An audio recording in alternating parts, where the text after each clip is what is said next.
Muchos han tratado de escribir la historia de las cosas que pasaron entre nosotros, tal y como nos las transmitieron los que las vieron desde el principio y que ayudaron en la predicación.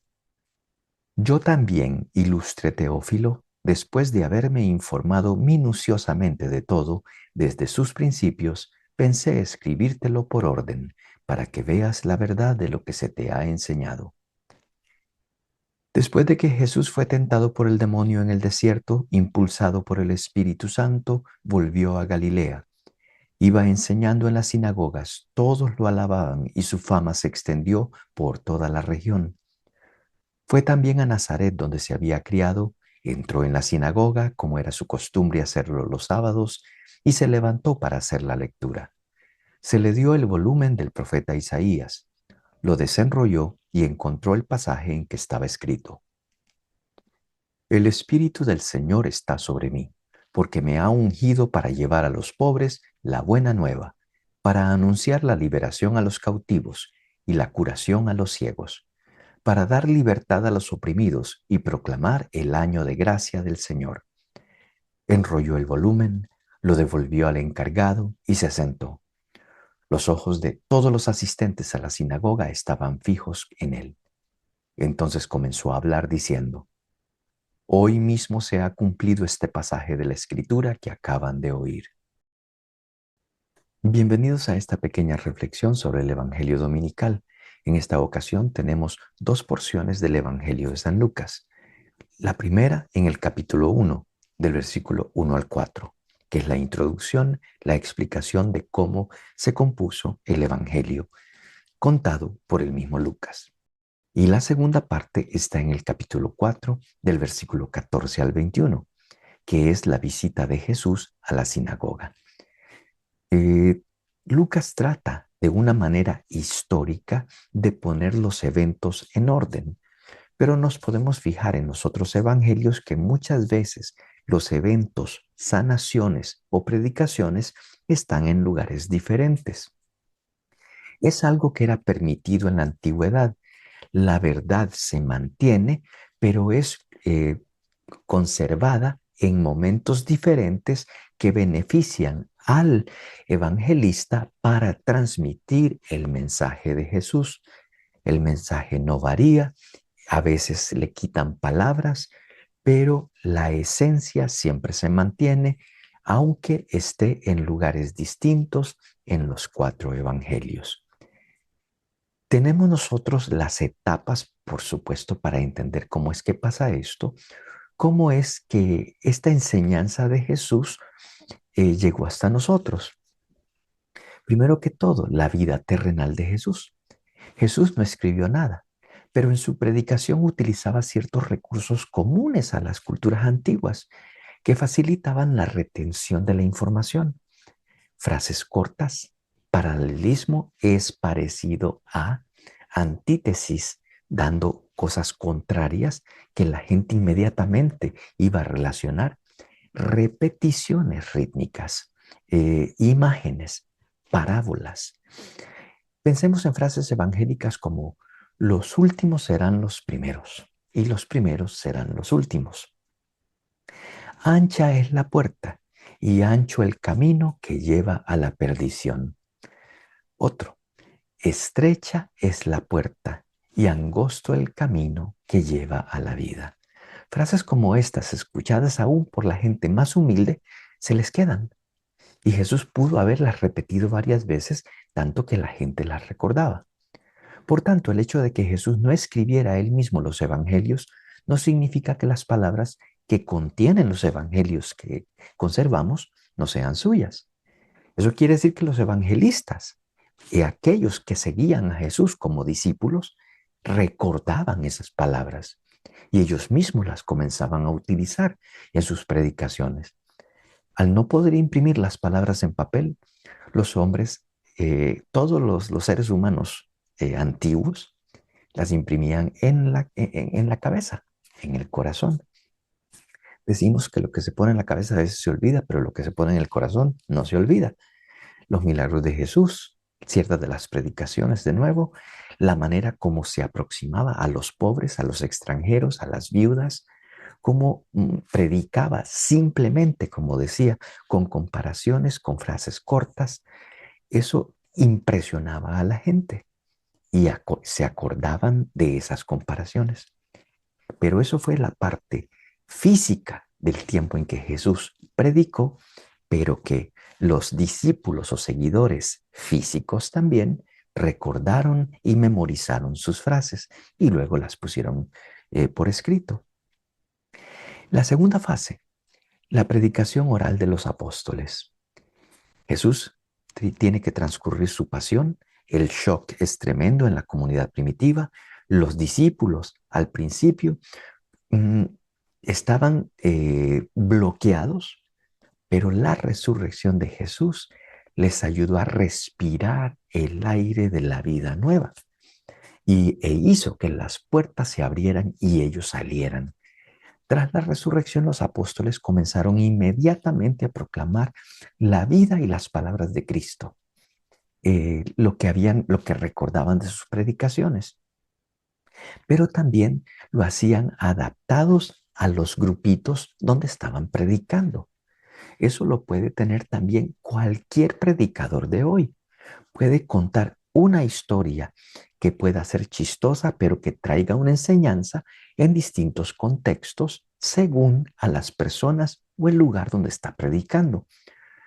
Porque a final de cuentas el objetivo no era hacer historia, sino llevar a la gente a la fe.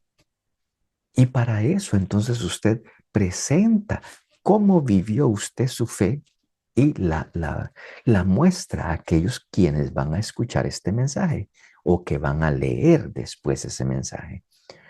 Con la comprensión más clara que ahora tenían, pudieron transmitir a los demás lo que Jesús había dicho y hecho, adaptándolo a las necesidades locales y a los grupos sociales a los que se estaban dirigiendo. Eso lo hace todo el mundo, todo predicador hace lo mismo. Puede utilizar frases rebuscadas y recurrir a soluciones científicas con respecto a los evangelios si el público va a entenderlo. Si no, utiliza otras comparaciones para explicar lo mismo, pero a dos públicos completamente diferentes. La tercera fase, los evangelios escritos. Unos 30 años después de la muerte de Jesús, algunos autores comenzaron a poner por escrito esa predicación que les había llegado oralmente. Así nacieron los 4 evangelios que conocemos. De las muchas cosas que les habían llegado, los evangelistas escogieron algunas, resumieron otras y finalmente explicaban otras, pero para adaptarlas a las necesidades de las comunidades cristianas a las cuales predicaban o escribían cartas. No se afectaba el orden, sino que se utilizaban más o menos palabras de acuerdo a los oyentes. Se relatan los hechos en los 4 evangelios, con diferente colorido, pero no se altera la verdad fundamental de lo mismo, de lo que se predica. La precisión con la que se sitúan en la historia de Cristo en el tiempo y en el espacio demuestra que los escritores, los evangelistas, tenían en la medida de lo posible en aquella época una preocupación histórica y no solamente de edificar al escucha. Ya ellos sabían, esto tiene que durar. Esto es para la posteridad de aquellos que no alcanzaron a conocer al Jesús histórico. Un poco más adelante, Lucas nos da todas las coordenadas políticas y geográficas del comienzo del ministerio público de Jesús.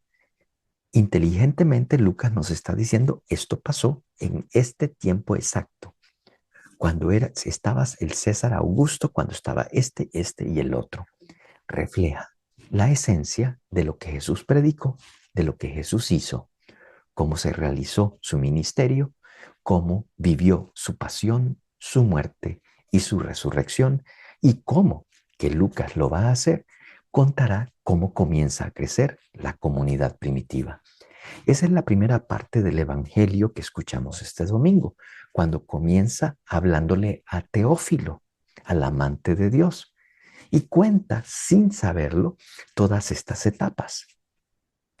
El argumento más convincente en favor de la verdad histórica de los evangelios es que nosotros experimentamos en nuestro corazón que esta verdad nos alcanza con una profundidad que tiene la palabra de Cristo.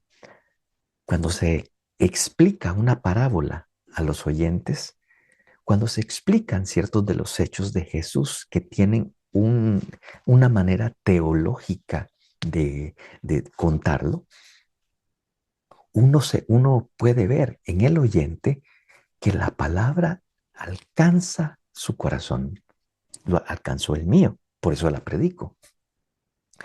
¿Qué otra palabra antigua o nueva ha tenido jamás el mismo poder que tuvo la palabra de Jesús en los evangelios?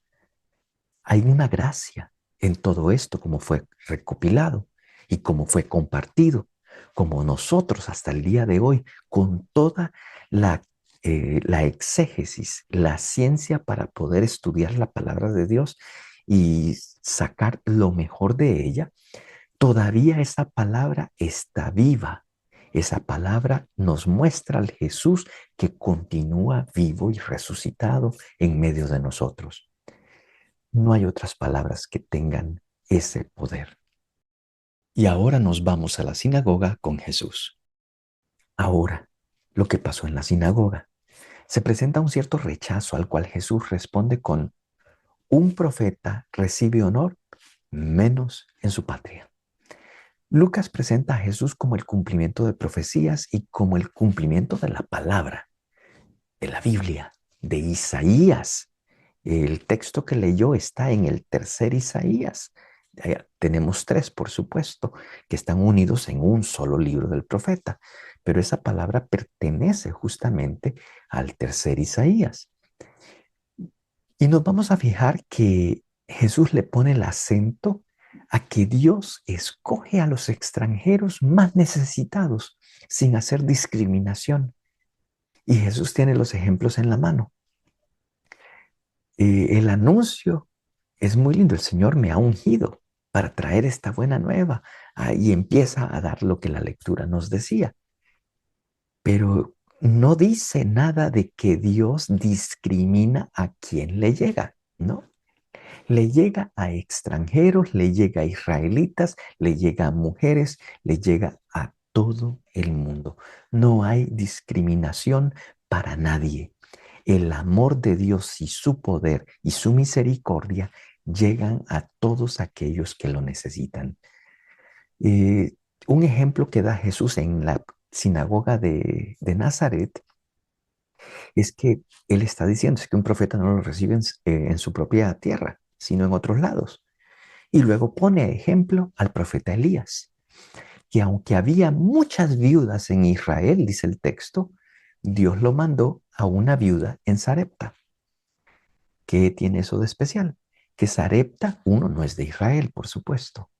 Es el lugar donde nació la reina Jezabel, la más sanguinaria contra los profetas de Dios. Y fue en su misma tierra, la tierra de Jezabel, que hubo una viuda que mantuvo al profeta hospedado por todo el tiempo de la hambruna y la sequedad.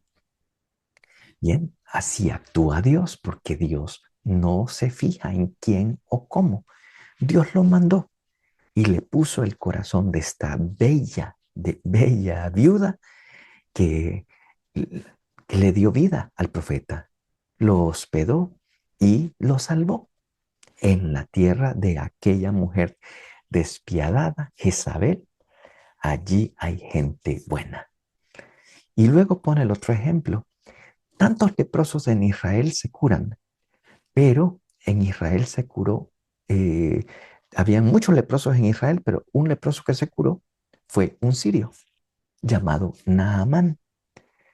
Y esas comparaciones donde pareciera que el extranjero ha tenido más apertura a estos mensajes de esos profetas, Elías, y también para Naamán, para la sanación de Naamán, eso les pica, les duele, los insulta. Y es ahí donde quieren matar a Jesús, dice el texto. Jesús, cuando proclama el mensaje que proclamó, él en realidad está hablando de alguien especial. El Espíritu de Dios está sobre mí y Él está tomando eso en primera persona, porque me ha ungido para llevar a los pobres la buena noticia, para anunciar la liberación a los cautivos y la curación a los ciegos, para dar libertad a los oprimidos y proclamar el año de gracia del Señor, lo que hablaba ahorita, a donde sea. Si usted cierra el corazón, porque en la sinagoga de Nazaret le cerraron el corazón a Jesús, pero aún así Dios continuará actuando.